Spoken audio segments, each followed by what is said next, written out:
وقت گزرا تو ٹائم عبید اللہ ابن زیاد کا آیا، ٹائم شمر کا آیا۔ 1450 سال گزرنے کے بعد اس ہزاروں کے مجمع میں سے ایک ایک بچے کو حدیث یاد ہے کہ حسن اور حسین جنتی جوانوں کے سردار ہیں۔ بتاؤ یزید کو نہیں آتی تھی؟ شمر کو نہیں پتا تھا؟ کلمہ تو پڑھتے تھے نا یہ؟ عبید اللہ ابن زیاد کو نہیں پتا تھا؟ نبی پاک علیہ السلام کے کندھوں پر حسنین رہے، ان سب کو پتا نہیں تھا؟ یہ جانتے نہیں تھے کہ یہ وہ حسنین کریمین ہیں جن کو حضور سنتے تھے، فرماتے تھے یہ میرے پھول ہیں دونوں؟ کیا بات رضا اس چمنستان کرم کی، زہرا ہے کلی جس میں حسن اور حسین پھول۔ آج 1450 سال گزرنے کے بعد امت کو حدیث آتی ہے کہ نبی پاک علیہ السلام نے فرمایا جس نے حسن اور حسین سے پیار کیا اس نے مجھ سے پیار کیا، جس نے ان سے بغض رکھا اس نے مجھ سے بغض رکھا۔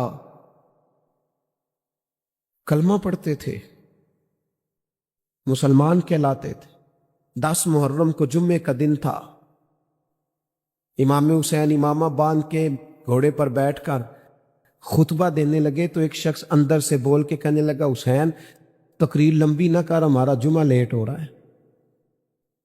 بلے و نمازیوں، سامنے وہ شخصیت کھڑی ہے جس پر ابھی درود پڑھیں گے نماز میں، اللہم صلی علی محمد وعلی، ابھی درود پڑھیں گے حسین ابن علی پر، ابھی شہید کر کے ابھی درود پڑھیں گے، وہ سامنے کھڑے۔ اور امام حسین کا ایک جملہ تاریخ نے یوں لکھا ہے کہ شاید ریت کے ذرے بھی تڑپ گئے۔ امام علی مقام فرمانے لگے مجھے غور سے دیکھو، تمہیں پتہ ہے میں کون ہوں؟ تم جانتے ہو میں کون ہوں؟ نبی پاک نے فرمایا تھا یہ حسن اور حسین میرے بیٹے ہیں کیونکہ میری بیٹی کے بیٹے۔ تمہیں پتہ ہے میں کون ہوں؟ سامنے امام حسین کھڑے، فرمایا مجھے جانتے ہو؟ اور امام علی مقام فرمانے لگے میں تمہارے نبی کا نواسا ہوں، اور آج کے بعد تمہیں کسی نبی کا کوئی نواسا نہیں ملے گا کیونکہ نبی پاک آخری نبی ہے، اور جب حضور کے بعد کوئی نبی نہیں آئے گا تو کسی نبی کی اولاد کیسے ہوگی؟ تمہیں آج کے بعد کسی نبی کے نواسے کی زیارت نہیں ملے گی۔ میں کیسے آپ سے یہ بات آپ کو عرض کروں کہ سامنے حسین ابن علی بھی ہوں تو لوگ نفس کی خواہشیں پوری کرتے ہیں، لوگ اپنی کرسیاں پکی کرتے ہیں، لوگ گورنریاں پکی کرتے رہے، لوگ گڈ بک میں جانے کے لیے ایک دوسرے کو شاباشیاں دیتے رہے، جشن ہوتا رہا۔ سب سے پہلے ایک شخص نے امام حسین کا قافلہ روکا تھا، اس کا نام حور بن یزید تھا، سب سے پہلے اس نے روکا تھا۔ وہ ایک لشکر کا سپہ سالار تھا۔ جب امام حسین رضی اللہ تعالیٰ عنہ نے خطبہ پڑھا نا تو حور یزیدی فوج میں تھا، واپس گیا اور عبید اللہ ابن زیاد سے جا کے کہنے لگا، یا جو بھی وہاں لوگ موجود تھے یزیدی فوج کے، ان سے کہنے لگا تم نے تو کہا تھا کہ صرف راستہ روکنا ہے، تم نے تو کہا تھا کہ صرف ان سے کچھ منوانا ہے، تم نے تو جب مجھے بھیجا تھا تو کہا تھا کہ بس تھوڑے معاملات ہیں۔ اوہ سچ بتاؤ نبی کے نواسے کو شہید کرو گے؟ تم نے تلواریں نکال لی ہیں، نیزے نکال لیے ہیں، تیر نکل آئے ہیں، تیاری مکمل ہے، مجھے سچ بچاؤ، کیا حسین ابن علی کی گردن پر خنجر چلانے لگے ہو؟ سیدہ فاطمہ کا جگر پارا شہید ہوگا، کیا یہ خبر سچ ہے؟ یوں ہوگا؟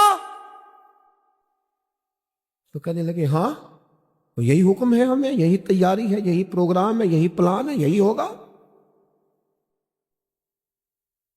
کہنے لگا میں اور آپ تو مدینے والے رسول کا کلمہ پڑھتے ہیں،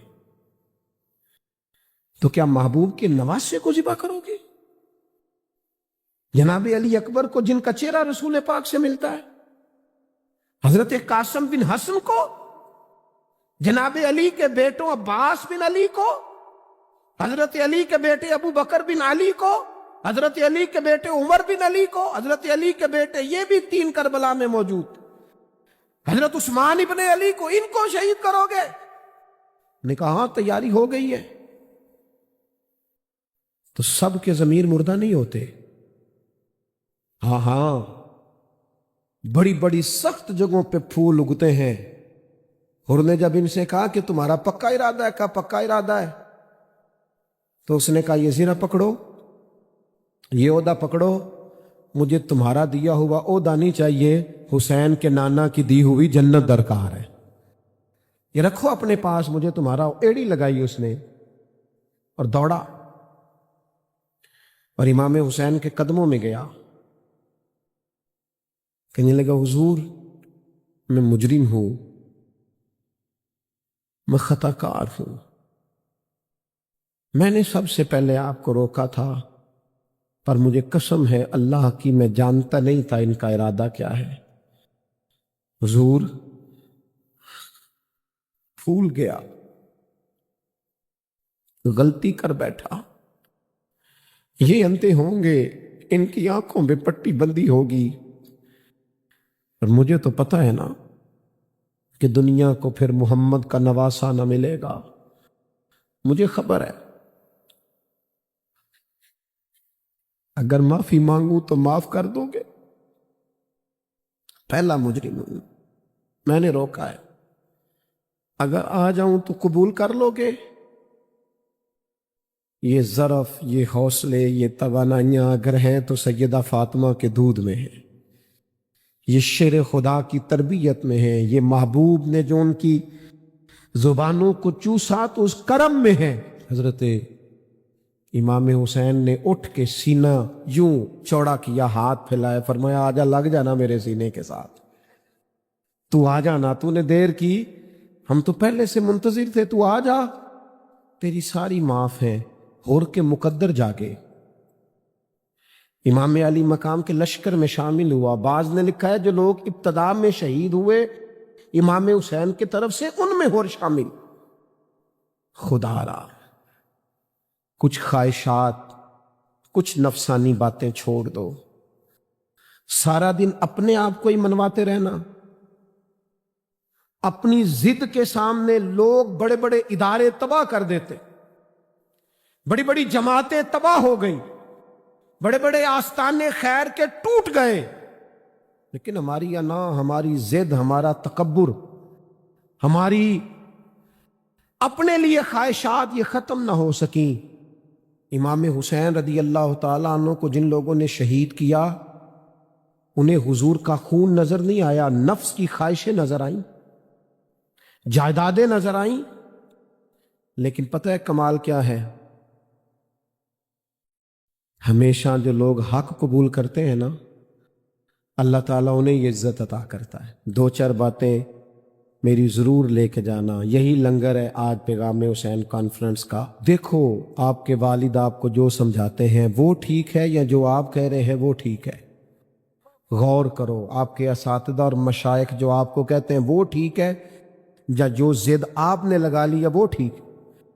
اور سب سے بڑھ کر اللہ رسول کا حکم زیادہ مؤثر ہے، یا جو آپ نے اپنی مرضی سے چیزیں طے کی ہیں وہ زیادہ مؤثر؟ اپنی نفسانی خواہشات کو تھوڑی دیر کے لیے کنٹرول کرو، اپنے آپ پر تھوڑی دیر کے لیے پابندی لگاؤ، ایک ایک کر کے اپنی خواہشات کو کچلو، زندگی کے اندر کچھ ایسی چیزیں پیدا کرو جس سے روح تازہ رہے، دل تازہ رہے، طبیعت تازہ رہے، دین بچا رہے۔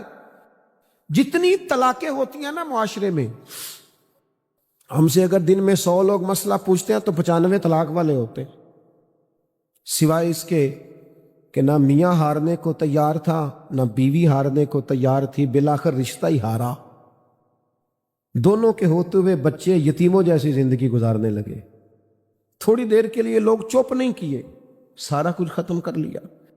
اپنی مزاج کے اندر، اپنی طبیعت کے اندر تحمل پیدا کرو، بردباری۔ میں ایک دفعہ بہت پریشان تھا، حالات کچھ عجیب رخ اختیار کر گئے، بہت پریشان تھا، تو میں ایک بزرگ کی خدمت میں حاضر ہوا، میں نے کہا دعا فرمائیے گا، تو مجھے کہنے لگے سیدہ زینب کی سیرت پڑھو۔ تو میں نے پہلے دن آ کے کتاب کھولی نا،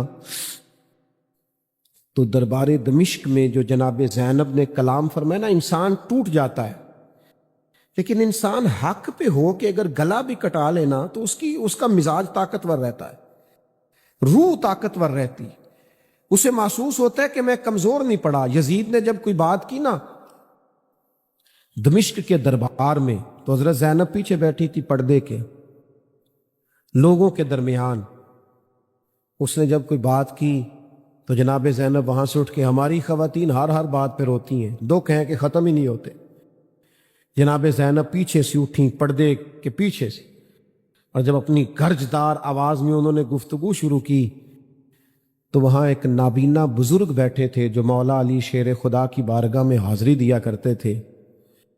جب سیدہ زینب نے خطبہ شروع کیا نا تو وہ بزرگ چونک گئے، اور وہ نابینا تھے تو ساتھ والے آدمی کا گھٹنا ہلا کے کہنے لگے، علی آ گئے دربار میں، علی کی آواز ہے، علی بول رہے ہیں دربار دمشق میں، وہ زینب کا خطاب منبر پہ علی بول رہے ہوں جیسے، علی آ گئے، وہ گرج آواز میں، وہ تنتنا، وہ دبدبا، وہ وزاداری، وہ ان کی بات میں صداقت، کانپ گئی ہر چیز دربار کی۔ اور امام زین العابدین بیمار بھی تھے، مسافر بھی تھے، پریشان بھی تھے، لیکن جب یزید سے انہوں نے کہا نا مجھے خطبہ دینے دے، تو چند منٹ گفتگو کی امام زین العابدین نے، تو کہنے لگا اذان پڑھو جماعت کرائیں، اس لیے کہ ان کی باتوں میں وہ حق ہوتا ہے۔ میں دیکھتا ہوں ہماری سب کی اپنی اپنی خواہشیں ہیں، اپنے اپنے رویے ہیں، اپنا اپنا مزاج ہے۔ اگر لوگوں کو کسی جگہ بھی ملک کی ملی اور دینی پروگرام کے لیے جمع ہونے کو کہا جائے، ہم تیار نہیں۔ کیا کیا جاتا ہے ہمارے ساتھ؟ ہمارے ضمیر اس لیے خریدے جاتے ہیں کہ ہم خواہشات کے بندے ہیں۔ الگ الگ کر کے کسی کو کہا جاتا ہے تیرا کاروبار چمک جائے گا، کسی کو کہا جاتا ہے تیرا وہ نظام ٹھیک ہو جائے گا، الگ الگ کر کے لوگوں کو خرید لیا جاتا ہے۔ لیکن اگر خواہشات تھوڑی ہوں، اللہ کی رضا پر چلنے کا جذبہ زیادہ ہو، تو میرے عزیز زندگی آسان ہو جائے گی۔ میں تو امام علی مقام رضی اللہ تعالیٰ نور یزید کے معاملے میں ایک ہی بات سمجھا ہوں، سب کو پتا تھا یہ حسین ابن علی، سب کو پتا تھا حق ان کے ساتھ ہے، سب جانتے تھے ان سے زیادہ عظمت کسی کی نہیں، لیکن اپنے نفس کی خواہشوں پر کنٹرول نہیں کر سکے۔ پوری امت کا اس وقت مسئلہ ضروریات کا نہیں، خواہشات کا ہے۔ 2 قدم پیچھے ہٹیں خواہشوں کے لیے، 4 قدم آگے بڑھیں دین کے لیے۔ 2 قدم پیچھے ہٹیں اپنی خواہشات کو چھوڑیں، 4 قدم آگے بڑھیں ملک کے لیے، ملت کے لیے۔ 2 قدم پیچھے ہٹیں اپنی خواہشات کو چھوڑیں، 4 قدم آگے بڑھیں نظریے کے لیے اور فکر کے لیے اور امام حسین کے پیغام کے لیے۔ آج میں آپ سے گزارش کروں گا، اگر انا بچاؤ گے تو روحانیت نہیں بچے گی، اگر نام بناؤ گے تو کام نہیں ہوگا۔ فاضل بریلوی نے کہا تھا بے نشانوں کا نشان مٹتا نہیں، ہمارا تو مٹتے مٹتے بھی نام ہو ہی جائے گا۔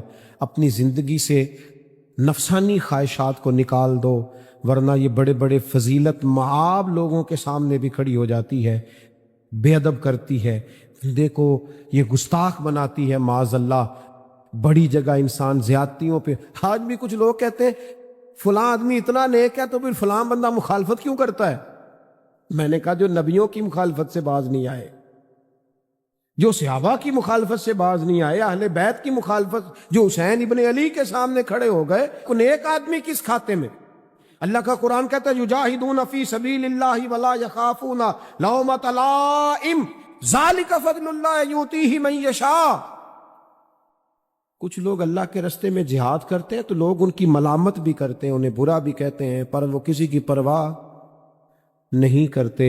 یہ ان پر اللہ کا فضل ہے، اور یہ فضل رب جسے چاہتا ہے اسے عطا کرتا ہے۔ آپ حضرات آج اس محفل سے یہ لنگر لے کے جائیے گا کہ کہیں میری روحانیت کے سامنے میری نفسانی خواہشات تو نہیں کھڑی ہو گئی۔ تھوڑا سا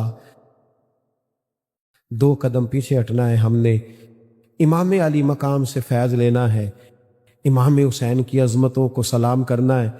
سر اٹھا کے جینا چاہتے ہو تو امام حسین کا طریقہ اپنا لو، ان کے رستوں کے مسافر بن جاؤ، زندگی وقار کے ساتھ گزرے گی، خودداری کے ساتھ گزرے گی، عزت نفس کے ساتھ گزرے گی۔ میں نے قرآن مجید کے پہلے پارے میں سے ایک آیہ کریمہ کا کچھ حصہ تلاوت کیا ہے۔ اللہ کریم نے ارشاد فرمایا کہ فَكُلَّمَا جَاءَكُمْ رَسُولٌ بِمَا لَا تَهْوَىٰ، فرمایا تو کیا جب تمہارے پاس کوئی رسول وہ چیز لے کے آ جاتے ہیں جو تمہارے نفس کی خواہش نہیں، پیغمبر ایسی چیز تمہارے پاس لے آئے جن کو تمہاری خواہش، تمہارا نفس قبول نہیں کرتا، لا تہوی انفسکم مستکبرتم، جن کو تمہارا نفس قبول نہیں کرتا تو پھر تم تکبر کرتے ہو، تمہارے نفس پر وہ چیز گراں گزرتی ہے، تمہاری خواہش کے وہ چیز خلاف ہوتی ہے، تمہاری مرضی کے مخالف ہوتی ہے، پھر وہ تم اس سے تکبر کرتے ہو۔ فَفَرِيقًا كَذَّبْتُمْ، تو ایک گروہ ان میں سے انبیاء کو جھٹلاتا ہے معاذ اللہ، ایک گروہ کیا کرتا ہے؟ نبیوں کو جھٹلاتا ہے، نبیوں کو، اور دوسرا اس سے بھی آگے بڑھ جاتا ہے وَفَرِيقًا تَقْتُلُونَ، اور ایک گروہ ان کو شہید کر دیتا ہے۔ انبیاء کرام علیہم السلام کی جو تعلیمات ہوتی ہیں وہ کامل، اکمل اور مکمل ہوتی ہیں۔ انبیاء کرام علیہم السلام معصوم ہوتے ہیں۔ نبیوں میں معاذ اللہ نہ ظاہری طور پر کوئی نقص ہوتا ہے، نہ باطنی طور پر نقص ہوتا ہے۔ اللہ تعالیٰ انبیاء کرام علیہم السلام کو بڑے قبیلوں میں پیدا فرماتا ہے، ان قبیلوں میں جو اس دور کے اندر لوگوں میں بڑی قدر کی نگاہ سے دیکھے جاتے ہیں، ان میں نبی آتے ہیں۔ انبیاء کرام کو اللہ تعالیٰ حسن و جمال دیتا ہے، قد و قامت دیتا ہے، ان کو اللہ تعالیٰ پر وجی چہرے دیتا ہے، کامل تعلیمات دیتا ہے۔ اور سب سے بڑی بات یہ ہے کہ انبیاء معصوم ہوتے ہیں، ان کے اندر کوئی نفسانی خواہش ہی نہیں ہوتی، نبی کوئی خطا کرتے ہی نہیں، کامل مکمل اکمل تعلیم نبی لے کے آتے ہیں۔ لیکن اللہ کا قرآن کہتا ہے کہ جب وہ چیزیں تمہاری نفس کی خواہش کے خلاف ہوتی ہیں، چیزیں بالکل مکمل ہیں، کامل ہیں، اکمل ہیں، نبی معصوم ہیں۔ عام آدمی اگر کوئی بات کرتا ہے تو اس کی بات میں نقص رہ جاتا ہے، کمزوری رہ جاتی ہے، کسی دانشور سے، کسی شاعر سے، کسی ادیب سے، کسی آپ جس نے اپنی دانش بینش کے حساب سے کوئی بات کی ہے، آپ اگر اس سے کوئی تربیت لیتے ہیں تو اس کی بات میں کمزوری رہ جائے گی، عام آدمی ہے۔ انبیاء کرام علیہ السلام کی تعلیمات جو ہوتی ہیں وہ ذاتی نہیں ہوتی، وہ وحی الہی کے ساتھ ہوتی ہیں، ان میں کمزوری کوئی نہیں ہوتی، نقص کوئی نہیں ہوتا۔ انبیاء کرام علیہ السلام خوبصورت ہوتے ہیں، نورانی ہوتے ہیں، یعنی کسی بندے نے معاذ اللہ ان سے کوئی ایسی چیز نہیں دیکھی ہوتی جس سے کہ قباحت پیدا ہو، نقص پیدا ہو۔ انسان دور ہٹے، انہیں اللہ تعالیٰ ظاہری، باطنی، مانوی حسن دے کے دنیا میں بھیجتا ہے، کیوں نہیں لوگ مانتے؟ 950 سال حضرت نوح علیہ السلام نے تبلیغ فرمائی، اور میرے بھائی 1.5 دن میں بندہ تھک جاتا ہے، اکتا جاتا ہے، ہف جاتا ہے، عام آدمی کی بات کر رہا ہوں۔ 950 سال تبلیغ کی، اور تبلیغ کرنے والا بندہ کامل ہے، مکمل ہے، اکمل ہے، درد مند ہے، سونا ہے، نہیں مان رہے لوگ، کیوں؟ قرآن کہتا ہے اس کی وجہ یہ ہے کہ چیزیں وہ ہیں جو ان کی نفس کی خواہش کے خلاف ہیں، جو یہ ان کے نفس کی اور باطنی جو خواہشات ہیں ان کے مخالف ہیں، نہیں مانتے۔ حضرت موسیٰ کلیم علیہ السلام بنی اسرائیل کو نجات دینے کے لیے آئے تھے، راحت دینے کے لیے تشریف لائے تھے، لیکن آپ ان کے مطالبات دیکھیں کس قدر تکلیف دی۔ کبھی کہتے تھے نہیں مانتے جب تک اللہ کو اعلانیہ نہ دیکھ لیں، کبھی وہ کوئی مطالبہ لے کے آ جاتے، کبھی وہ پانی کا مطالبہ کرتے اور کہتے 12 چشمے الگ الگ چاہیے، کبھی وہ من و سلوہ کا مطالبہ کرتے، کبھی کہتے من و سلوہ تو آتا ہے پر یہ ایک جیسا کھانا ہے، ہمیں تو الگ الگ چاہیے، وہ اجناس چاہیے جو زمین سے اگنی ہے۔ حضرت موسیٰ خوبصورت تھے، نورانی تھے، پروجی تھے. اور کمال یہ ہے کہ رب کے اتنے پیارے ہیں جن سے رب کلام فرماتا ہے، لیکن قوم ہے کہ تسلیم کرنے کو تیار نہیں، ماننے کو تیار نہیں. فقط اتنی بات ہے کہ وہ تعلیمات وہ ہیں جو ان کے نفس کی خواہش کے خلاف ہیں. اور ذرا سا انہیں موقع ملا، حضرت موسیٰ علیہ السلام 40 دنوں کے لیے کوہ طور پہ تشریف لے گئے تو پیچھے سے ایک بچڑے کی پوجا شروع کر دی. جناب کلیم واپس آئے تو پھر طرح طرح کی ہیلے بازیاں. حضرت یوسف علیہ السلام کا تو حسن مشہور ہے نا، ساری دنیا جانتی ہے نا کتنے سونے تھے. تو کیا اتنا خوبصورت آدمی بھی کنویں میں ڈال دیا جاتا ہے؟ کیا اتنا حسین آدمی بھی بازار میں بیچ دیا جاتا ہے؟ کیا اس قدر شخص جو ظاہری باطنی طور پر نورانی ہو، اس شخص پر بھی الزامات دھر کے جیل میں ڈال دیا جاتا ہے؟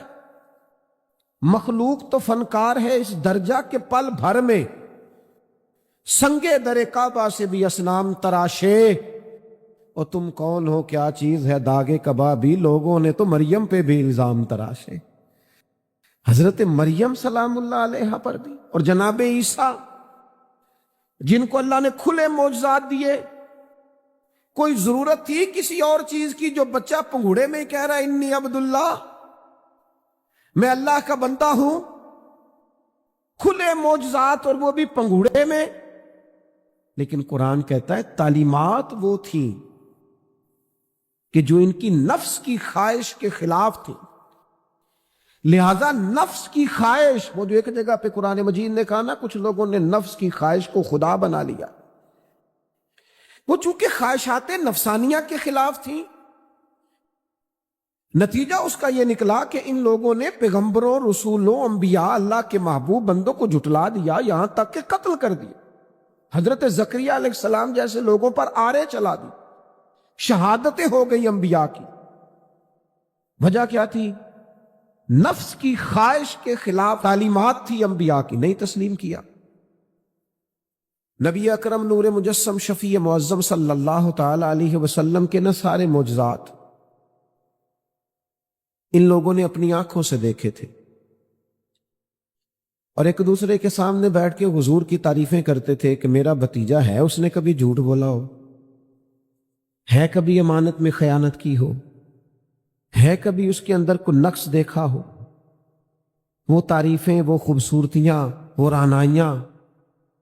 لیکن جب حضور نے اعلان نبوت کیا نا، اب وہ جو خواہشات نفسانیہ تھی نا، وہ جو باطن کے اندر خواہشات مچلتی تھی، میں سردار ہوں، میرے ڈھیر سارے غلام ہونے چاہیے، میں کسی کو اپنا داماد قبول نہیں کرتا، لہذا بیٹی کو زندہ دفن کروں گا، میں یہ کیسے قبول کر لوں کہ غریب آدمی میرے برابر میں آ کے بیٹھ جائے، برادری کی اونچ نیچ کیسے چھوڑ دوں. کل تک کہہ رہے تھے آپ صادق ہیں، آپ امین ہیں، آپ حسین ہیں، آپ باوقار ہیں، ہر چیز بیان کر رہے تھے. اور جیسے ہی کہا حضور نے کہ میں اللہ کا رسول بن کے آیا ہوں، جب ماننے کی باری آتی ہے نا، ماننے کی، حضور علیہ الصلوۃ والسلام پہاڑی پر تشریف فرما ہے، اور کریم محبوب علیہ الصلوۃ والسلام نے، اونچی پہاڑی تھی، اس طرح کوئی آدمی یہاں دیوار پہ اوپر کھڑا ہو جاتا ہے تو آپ تو اس طرف نہیں دیکھ رہے، وہ ادھر بھی دیکھ رہا ہے، ادھر بھی دیکھ رہا ہے. اونچی پہاڑی پر حضور کھڑے ہو گئے اور کھڑے ہو کے فرمایا اگر میں تم سے کہوں کہ پہاڑی کے اس پار دشمن ہے اور وہ تیاری کر کے آ چکا ہے، تم پر حملہ آور ہو جائے گا، کیا میری بات مان لو گے؟ دیکھا نہیں تم نے، میں کہہ رہا ہوں دشمن ہے، تسلیم کرو گے؟ سارے مکے کے لوگ جمع تھے، کہنے لگے کیوں نہیں مانیں گے، آپ صادق بھی ہیں اور امین بھی ہیں، آپ کی زبان سے کبھی جھوٹ نکلا ہی نہیں. یہ خاص پیغام حسین کانفرنس میں عرض کرنا ہے آپ بھائی، میں اگر کہوں کہ اس طرف دشمن آ گیا ہے، تم نے نہیں دیکھا، میری زبان پر اعتبار کرتے ہو؟ یا رسول اللہ آپ صادق اور امین ہیں، آپ نے کبھی جھوٹ بولا نہیں، خیانت کی نہیں، 100% یقین ہے، مان لیں گے؟ یہ بات ماننے کو تیار ہیں، یہ بات تسلیم کرنے کو تیار ہیں کہ آپ صادق اور امین ہیں. تو حضور نے فرمایا جس زبان سے تم یہ ماننے کو تیار ہو نا کہ اس طرف دشمن کھڑا ہے حملہ کر دے گا، اس زبان سے یہ بھی مان جاؤ کہ میں اللہ کا سچا رسول بن کے آیا ہوں۔ آپ میری بات کو سمجھیں۔ تھوڑی دیر پہلے بیک وقت کہہ رہے ہیں بالکل آپ جو کہتے ہیں حق اور سچ ہے، اور اب جب کہا میں رسول ہوں مان جاؤ، تو معاذ اللہ تعالیٰ ابو لہب کہنے لگا آپ کے ہاتھ ٹوٹ جائیں، آپ نے ہمیں اس کام کے لیے بلایا تھا۔ طرح طرح کی بولیاں بولنے لگے۔ جب مفادات پر چوٹ لگتی ہے، جب خواہشات نفس کو چھوڑنا پڑتا ہے، جب ذرا اپنی طبیعت پر کچھ چیزیں بوجھ بنتی ہیں۔ میرے اصحاب قبلہ عالم فرمایا کرتے تھے ہمارے دشمن جب ہم پر تنقید کرتے ہیں تو کئی باتیں غلط بھی کرتے ہیں لیکن کچھ باتیں ٹھیک بھی ہوتی ہیں، بجائے اس کے کہ ہم اسی وقت اٹھ کے قبول کریں، تسلیم کریں کہ جناب یہ بات جو آپ نے کیا یہ بالکل ٹھیک ہے، میں کھلے دل سے اس کو قبول کرتا ہوں۔ اتنی جرت کون کرے؟ اتنی ہمت کا مظاہرہ کون کرے؟ وہ چیزیں جو ہمارے نفس کی خواہش کے خلاف ہوتی ہیں ہم قبول کرنے کو تیار ہی نہیں ہوتے۔ لیکن جو مزاج دین ہمیں عطا کرتا ہے، وہ دین ہمیں یہ عطا کرتا ہے کہ جب تم یہ دیکھو نا کہ بات جو ہو رہی ہے وہ بات ٹھیک ہے، اگرچہ میرے مفادات کے بھی خلاف ہے، اگرچہ میرے نفس کی خواہش کے بھی خلاف ہے، اگرچہ میری سرداری کے بھی خلاف، ہو سکتا ہے میرا مالی نقصان بھی، لیکن چونکہ ٹھیک ہے لہذا مجھے قبول کر لینی چاہیے۔ یہ جرت پیدا کریں اپنے دل کے اندر، یہ طاقت پیدا کریں، یہ آج کا پیغام ہے۔ آپ دیکھیے حضرت فاروق اعظم رضی اللہ تعالیٰ عنہ نے مسئلہ بیان کیا، تو جناب فاروق اعظم رضی اللہ تعالیٰ عنہ نے اس مسئلے میں عورتوں کے مہر کے متعلقہ جو حق مہر ہوتا ہے خاتون کا، اس کے متعلقہ جناب عمر نے کوئی مسئلہ بیان کیا۔ تو آپ جمعہ پڑھا کے باہر نکلے تو ایک خاتون کھڑی تھی دروازے پر، کہنے لگی امیر المومنین حد ہو گئی ہے، آپ عورتوں کو مہر لینے پر پابندی لگا رہے ہیں، اتنا لینا اتنا نہ لینا، اور اللہ رسول نے کھلی اجازت دی ہے جتنا مرضی لے لے۔ اس خاتون نے دلائل پیش کیے۔ اب امیر المومنین کے سامنے ایک تو ہے کہ عام مرد کے سامنے عورت بات کرے تو لوگ قبول نہیں کرتے، اور 22 لاکھ مربع میل کا حکمران اور جس کے بارے میں معروف ہے کہ ان کا درہ ہر وقت چلتا ہے، اس خاتون نے جناب عمر سے کہا کہ جناب مسئلہ یوں ہے، آپ نے یوں بیان کیا ہے۔ اب ارد گرد لوگ کھڑے تھے، کسی نے یہ نہیں کہا گستاخ معاذ اللہ تو کیا کہہ رہی ہے، امیر المومنین کے سامنے کلام کرتی ہے۔ بات حق تھی، کسی نے جرت نہیں کی۔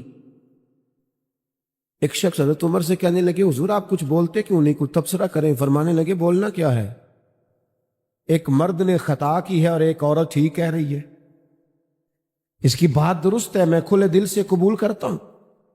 نفس پر گرچہ چوٹ لگتی ہے اسے قبول کریں، کیوں حق کے معاملے میں حضرت صاحب بندے بڑے اچھے ہیں، قبلہ بڑے نفیس آدمی، اور جناب ان کی طبیعت بڑی اچھی ہے، تو پھر آپ قبول کر لیں ان کی بات کو۔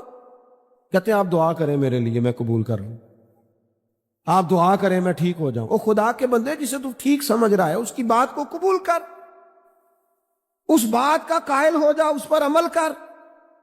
ہمارے مزاجوں میں وہ جو نفسانی خواہشات کا غلبہ ہے آج بھی پوری طرح وہ ہمیں اپنی لپیٹ میں لیے ہوئے، ہم سمجھنے کو تیار نہیں ہوتے۔ حق حق ہوتا ہے، اور جب حق واضح ہو جائے پھر نفسانی خواہشات کو نہ دیکھو۔ نفس ایک بچے کی طرح ہے، اس کی ایک بات مانو گے دوسری خواہش کرے گا، دوسری بات مانو گے تیسری خواہش کرے گا۔ اللہ کے محبوب علیہ السلام نے دعا فرمائی ہے، مسند امام احمد بن حنبل میں موجود ہے۔ حضور اللہ کی بارگاہ میں عرض کرتے ہیں تعلیم امت کے لیے، صرف ہمیں سمجھانے کے لیے، ورنہ تو معصوم عن الخطا ہے۔ محبوب اللہ کی بارگاہ میں عرض کرتے ہیں اے اللہ مجھے اس خواہش سے بچانا جو ایک اور خواہش میں مبتلا کر دے، اس خواہش سے بچانا جو خواہشات کے دروازے کھول